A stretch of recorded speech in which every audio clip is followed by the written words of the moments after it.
The Asus Zenfone 6. You might not remember the name, but you'll definitely remember the flip-up camera. It's the one that swivels out of the phone like some kind of R2-D2 accessory. We've done the durability test, and we know the camera hinge is secure, and the motor is rated for 100,000 flips. But in order to see how it's all put together and learn how it works, we're going to have to review it from the inside. It's time to tear down the Zenfone 6. Let's get started.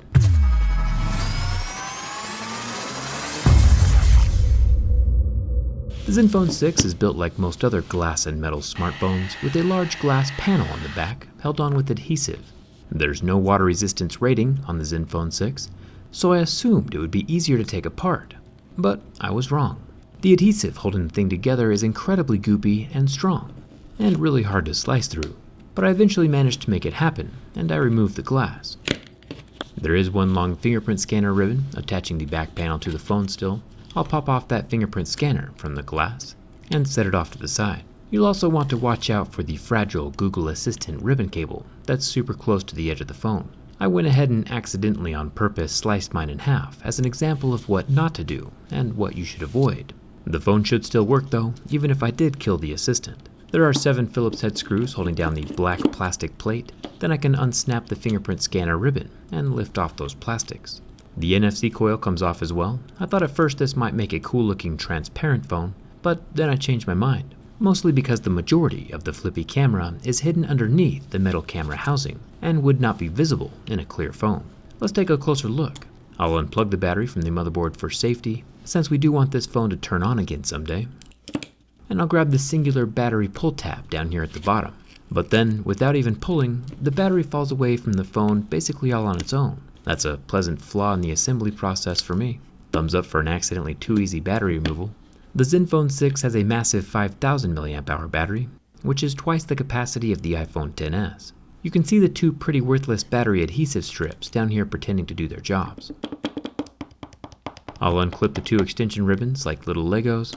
Then the metal camera housing up here at the top is held in place by 4 more screws. 2 additional screws already got removed with the back plastics. Once those are out, I can gently lift away part of the metal structure from around the top of the camera, and I can slide the little edge of the bracket out from underneath the motherboard.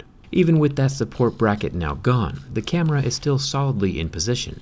We can see a bit more of the motor and gear as the camera flips back and forth. No long stepper motor shaft this time around, like we've seen in some of the pop-up camera phones. The Zenfone 6 has just one gear, going straight from the motor to the camera.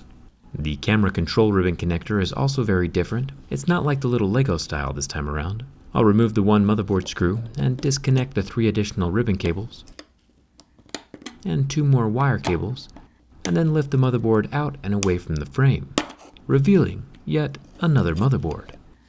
Like some kind of high-tech Oreo cookie with pink frosting inside, there are 2 different motherboards. I'm not sure what the overall goal with that thermal paste is though. Each motherboard is heating up and transferring the heat right back into the other motherboard. I'm no expert, but using functional motherboards as heat sinks seems counterintuitive. There are 2 more screws holding down that flippy metal camera unit, bringing the total up to 8 screws. Then I'll detach another one of those strange connectors, and after a bit of shimmying and unplugging the motor connector, the whole camera contraption can come out of the Zenfone 6. It looks like these odd connectors can be unplugged, but they appear to be a bit more fragile and require more finesse. Not a huge fan. Either way, the camera is out now, and we can get a close-up look at the attached motor. Positioned off to the side, it has a direct connection with the hinge of the camera. The brackets that secure the camera require 8 different screws, which I imagine is what kept the camera so structurally solid during my durability test. Let's take a quick look at the bottom motherboard. The dual SIM and SD card slot is on the lower motherboard, with a circular white water damage indicator next to the opening. The loudspeaker is down at the bottom of the phone and has 6 screws holding it in place over the lower electronics. And once it's removed, we see another water damage indicator on top of the headphone jack. There is 1 screw holding down the charging port board, along with 1 more large Lego-style ribbon connector.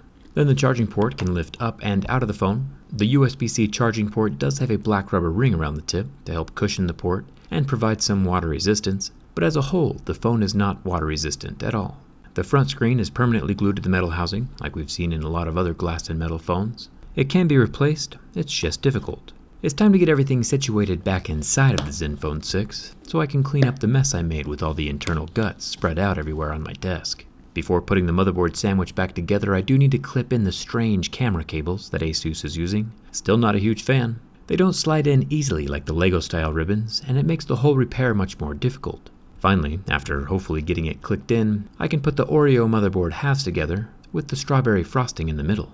Then I'll get the black camera cable plugged in, along with all the other more normal Lego style connectors for the top motherboard. The middle camera bracket gets secured onto the camera housing, with its 4 remaining screws holding it in place. Then the battery can get set into the phone and plugged in, along with the fingerprint scanner and back plastics. The fingerprint scanner gets placed directly back into the rear glass panel, and I can set the whole thing back down onto the phone. And luckily, everything still turns on. Overall, I'm a fan of the Zenfone 6. I like seeing phones do new and unique stuff. Yeah, the motherboard sandwich is kinda strange, you should watch that for overheating, but the internal camera and bracket both look pretty solid. I'm not a fan of those camera connectors though, as it appears my camera is malfunctioning at the moment, but at least the phone itself still works. You win some, you lose some. It was still worth it to see the insides. Would you rather have a phone with a flip-up camera or a pop-up camera? Let me know down in the comments. Come hang out with me on Instagram and Twitter, hit the subscribe button if you haven't already, and thanks a ton for watching. I'll see you around.